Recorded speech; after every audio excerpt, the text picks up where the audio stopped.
Salut à tous, hein, salut à tous ceux qui viennent de nous rejoindre, salut à tous ceux qui sont déjà là. Petit changement de programme du coup. En effet, aujourd'hui, Kevin Gagna devait vous parler des pirates.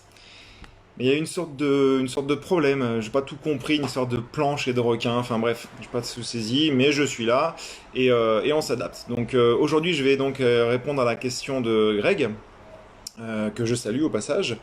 Et je vous rappelle par la même occasion que c'est à vous, en effet, de proposer des sujets, des thématiques, et nous vous les présenterons sous forme de micro-conférences lors de nos fameux Friday Live du vendredi, du coup, forcément. Donc merci à Greg, en tout cas, parce que là, il y a du très lourd. Mais avant de démarrer, un petit rappel pour les habitués. Je vois qu'il y a des nouveaux qui arrivent, donc salut à tous. Petite présentation, du coup, je vous parlais tout à l'heure de mes livres, donc Gaillardnel, Chronique des Terres Nouvelles, donc sorti aux éditions Entre Rêves, et moi c'est Julien Cazorla. Donc si vous avez l'habitude de me voir, très bien. Les nouveaux, vous allez peut-être prendre cette habitude aussi. Je suis pas le seul à présenter ces lives, on est plusieurs auteurs dans la maison d'édition. Et chacun son tour, on va faire connaissance comme ça. Donc le principe, très simple, comme je vous le disais un peu plus avant, vous proposez des thématiques, des sujets sur les pages de l'Entre-Rêves Édition, sur Facebook ou Instagram, et nous allons le traiter. Et c'est très simple, il suffit juste de vous abonner, vous en parler à vos proches, tout le monde s'abonne, et plus on est de fous, et plus on rit. Et puis à la fin de cette micro-conférence, festival de questions, très souvent franche rigolade aussi, parce que c'est assez vivant, hein, malgré que ce soit virtuel, on est quand même dans quelque chose de très sympa. Donc aujourd'hui, je vais vous parler en effet de fantasy, et je vais tenter de remonter un peu cette rivière de l'imaginaire jusqu'à sa source, et savoir qui est le père de la fantasy dans la littérature en tout cas. Comme j'aime bien commencer par le début, une petite définition s'impose. Donc la fantasy est un genre littéraire présentant un ou plusieurs éléments surnaturels qui relèvent souvent du mythe et qui sont souvent incarnés par l'irruption ou l'utilisation de la magie. Donc la fantasy fait partie de ce qu'on appelle communément les littératures de l'imaginaire. C'est un genre à part entière qu'on va différencier par exemple du fantastique, dans lequel le surnaturel ne fait pas partie des règles du monde réel, comme par exemple dans L'Oublié des dieux d'Olivier Dessèze, ou dans Akkad d'Annelise Blasco. Ou encore, dans un autre genre de fantastique, vous avez l'horreur, où là, le surnaturel suscite généralement de la peur et de l'angoisse. Je pense notamment à un auteur que j'apprécie tout particulièrement, Lovecraft. Le sujet est encore une fois très étendu, la fantasy se retrouve sur différents supports, tous très intéressants, hein. Les illustrations, bandes dessinées, des films, des jeux de société, des jeux de rôle, des jeux vidéo, etc. etc. Donc je vais une fois n'est pas coutume tâcher de cadrer un peu, me contenter de vous parler de ce genre dans la littérature, hein, mais c'est juste une approche parmi tout un tas qui pourrait être faite. Et pour situer un petit peu mieux, il me semble aussi judicieux de faire un petit topo sur la fantaisie en général, de rappeler du coup les nombreux points communs qu'on va observer dans les différentes fantaisies. En effet, ils se déroulent généralement dans des sortes de mondes parallèles, sur d'autres plans, ou dans des contextes qui pourraient s'interpréter comme un passé lointain, un passé oublié. Un autre point commun, assez récurrent, très souvent l'histoire se déroule dans une ambiance de style médiéval, antique, voire préhistorique, avec des créatures imaginaires, hein. Il y a un bestiaire assez récurrent qui marque un petit peu la base de la fantasy. Soit dit en passant, ça mériterait peut-être un petit live pour une prochaine fois. Je ferme la parenthèse, à cela s'ajoutent évidemment d'autres thématiques récurrentes, comme les mythes, on l'a vu tout à l'heure, l'idée de quête ou d'épopée, et bien évidemment la magie. D'ailleurs, si la fantasy est un genre littéraire découlant de l'imaginaire du fantastique, il est à savoir qu'il existe de nombreux sous-genres, et il y a encore de la place pour d'autres. La littérature, c'est un peu comme une langue vivante. Elle évolue, elle se développe, chacun apporte un peu sa pierre à l'édifice. Alors déjà, nous pouvons diviser la fantasy en deux catégories vraiment distinctes. Vous avez la high fantasy, qui va se dérouler exclusivement dans un monde imaginaire, un monde créé par l'auteur, avec des romans comme Le Seigneur des Anneaux, comme Gaillardnel, ou comme Kingdom of Angel de Kevin Gagna par exemple. Et vous avez la Low Fantasy, dans laquelle un monde imaginaire va communiquer avec un monde normal, plus réel, comme dans le monde de Narnia par exemple, ou les Chroniques de Natalia de Laure Emmanuel Lasserre. Et ensuite, juste pour le fun, je vous ai listé quelques sous-genres qui vont découler de ces deux principales catégories. Donc vous allez avoir par exemple ce qu'on appelle la medfan, le médiéval fantastique. Vous avez la fantasy arthurienne, la fantasy orientale, la fantasy animalière, la space fantasy, qui va mélanger la fantasy et le space opéra. Enfin, il y a tout un tas de sous-genres, et il y a même dans ces sous-genres, on peut les donner d'autres catégories là-dessus, en fait, selon la tonalité, qui va être plus ou moins sombre, plus ou moins légère que l'auteur va avoir pour écrire son livre. Vous avez la light fantasy, la fantasy humoristique, la dark fantasy, l'heroic fantasy, dont je suis particulièrement preneur. Donc voilà, évidemment, j'en ai oublié quelques-uns, et je tiens à préciser que francophones et anglophones, qui ne font jamais les choses de la même façon, de toute façon, vont encore une fois se différencier. La classification francophone des genres littéraires va faire la distinction entre fantasy et merveilleux, contrairement aux anglo-saxons, qui regroupent ces deux genres en un seul. Donc voilà, avec cette base, j'ai remonté un peu le fil du temps, et comme beaucoup, et de façon assez spontanée d'ailleurs, lorsqu'on parle de fantasy, on me demande qui a inventé la fantasy, bah tout de suite, je pense à Tolkien comme père légitime. Mais non, trop simple, trop simple. En fait, pour moi, ça remonte à bien plus loin. En effet, qu'en est-il, par exemple, des légendes arthuriennes? N'y retrouve-t-on pas là des mythes, une quête de la magie? Alors, Chrétien de Troyes, Geoffroy de Monmouth comme papa? Attendez, j'ai le grand Miam qui me dit quelque chose à l'oreille. Alors oui, en fait, non, pas du tout. Les légendes arthuriennes se classeraient plutôt dans le fantastique, dans les mythes et légendes. Mais ok, très bien. Alors remontons encore un petit peu. Et si nous allions voir du côté des différentes mythologies? Vous commencez à me connaître, je pense évidemment à la Volupsa, ce fameux poème édique qui raconte la naissance et la fin des mondes à travers la mythologie nordique. Mais j'aurais même tendance à remonter encore un peu plus.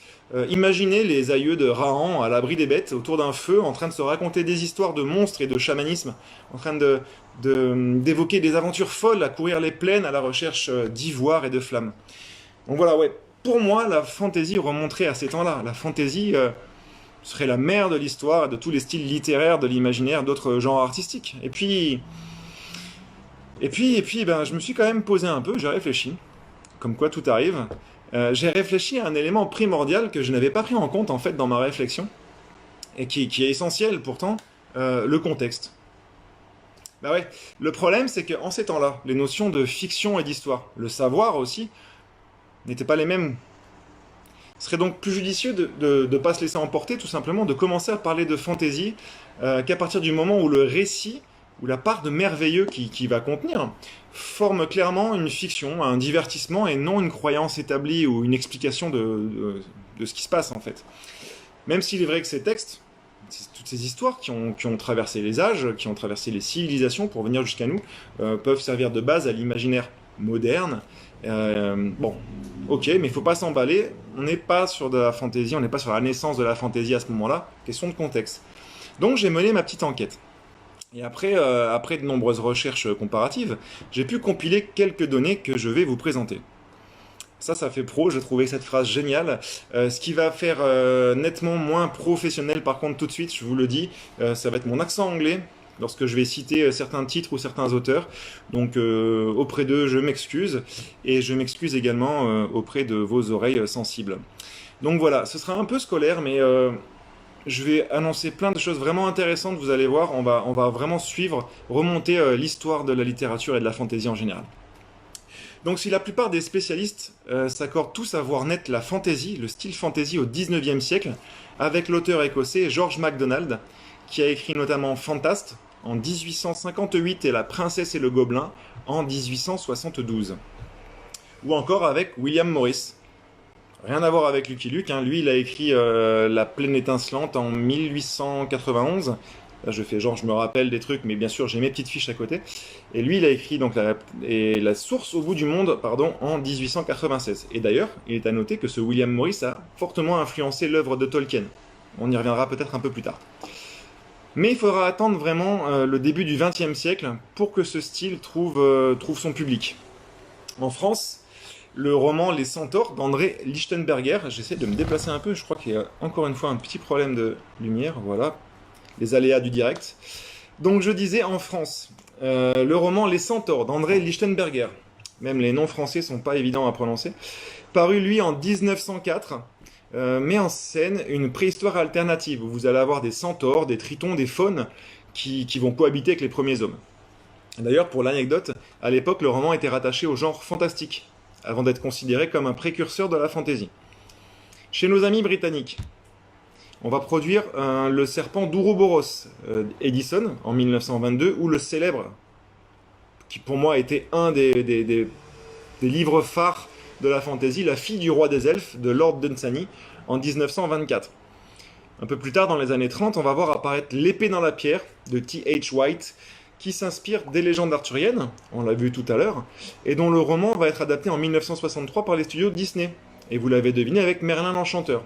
Enfin, ça, c'est le titre en français, le titre original étant The Sword in the Stone. Walter s'est pas trop embêté avec la traduction de ce titre. Dans le même temps, on reste aux États-Unis, du moins on traverse l'Atlantique, on va aux États-Unis, les revues Pulp, qui vont apparaître dans les années 1890 et vont se multiplier au début du XXe siècle. Alors Pulp, c'est quoi? Eh bien en fait, ce sont des revues qui vont publier d'innombrables nouvelles et de romans en épisodes, des petits épisodes appartenant à tous les genres de la littérature de l'imaginaire. À partir de 1915, on va retrouver des pulps spécialisés dans un genre ou dans un autre. Et un de ceux qui se consacrera le plus à la fantasy sera les Weird Tales de 1923 à 1954. Il publiera en particulier les nouvelles du cycle de Conan le Barbare de Robert Howard, considéré lui aussi, vous le savez, comme un des pères fondateurs de l'heroic fantasy, un de mes aïeux littéraires donc. Et en Australie, la romancière Pamela Travers publie en 1934 l'histoire fantastique d'une gouvernante magicienne, Mary Poppins. Donc vous voyez, la fantasy a littéralement conquis le monde et Disney. Bon, évidemment, je faisais une toute petite référence à Tolkien tout à l'heure, mais on ne peut pas parler de fantasy et oublier Monsieur Tolkien. Et donc même s'il n'est pas le créateur de la fantasy, hein, j'insiste là-dessus et on vient de le voir, il va par contre donner naissance à une sorte de refonte du genre qui va énormément influencer les écrivains de son époque jusqu'à aujourd'hui. Des écrivains dont fait partie l'équipe d'Entre-Rêves et bien d'autres évidemment. Bon, je sais, ça fait tout un tas d'informations, c'est un peu scolaire et on apprend aussi que la course du soleil est très forte sur Antibes. Donc voilà, on va tenter un nouveau truc. Je vous déplace, je suis désolé, vraiment. On est bien? On est bien.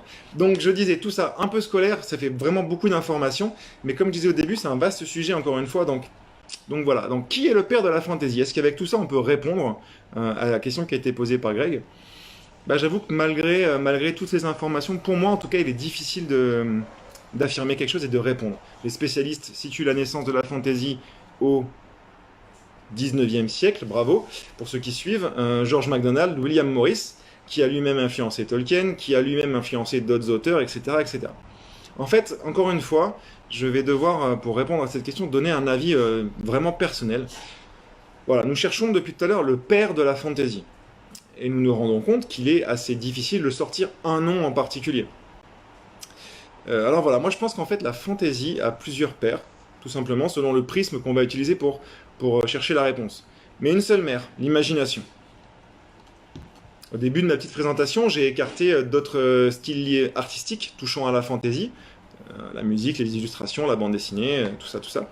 Mais finalement, en y réfléchissant bien, quel que soit l'auteur ou l'autrice, quel que soit le style artistique, quelle que soit l'époque, l'influence, pour moi, l'envie d'échapper à une certaine réalité, l'envie de rêver, l'envie de créer un autre monde, un jardin imaginaire, une bulle, ben voilà, l'imagination. L'imagination est la seule mère de la fantasy. Et c'est une mère plutôt accueillante, puisque chaque jour, elle fait de nouveaux adeptes. Alors voilà, j'ai peut-être apporté des réponses, en tout cas je l'espère, ou amener plusieurs autres questions, susciter des débats. Ben, d'un côté c'est génial, parce que du coup on va pouvoir en discuter entre nous maintenant et passer à la partie questions-réponses. Donc je bois un petit verre. Petit placement de produit que j'aurais dû placer 2 phrases avant, en fait, ça aurait été pas mal. Rien ne vous interdit de rêver, évidemment. Donc voilà, l'imagination, la fantaisie, allez-y, je suis à vous.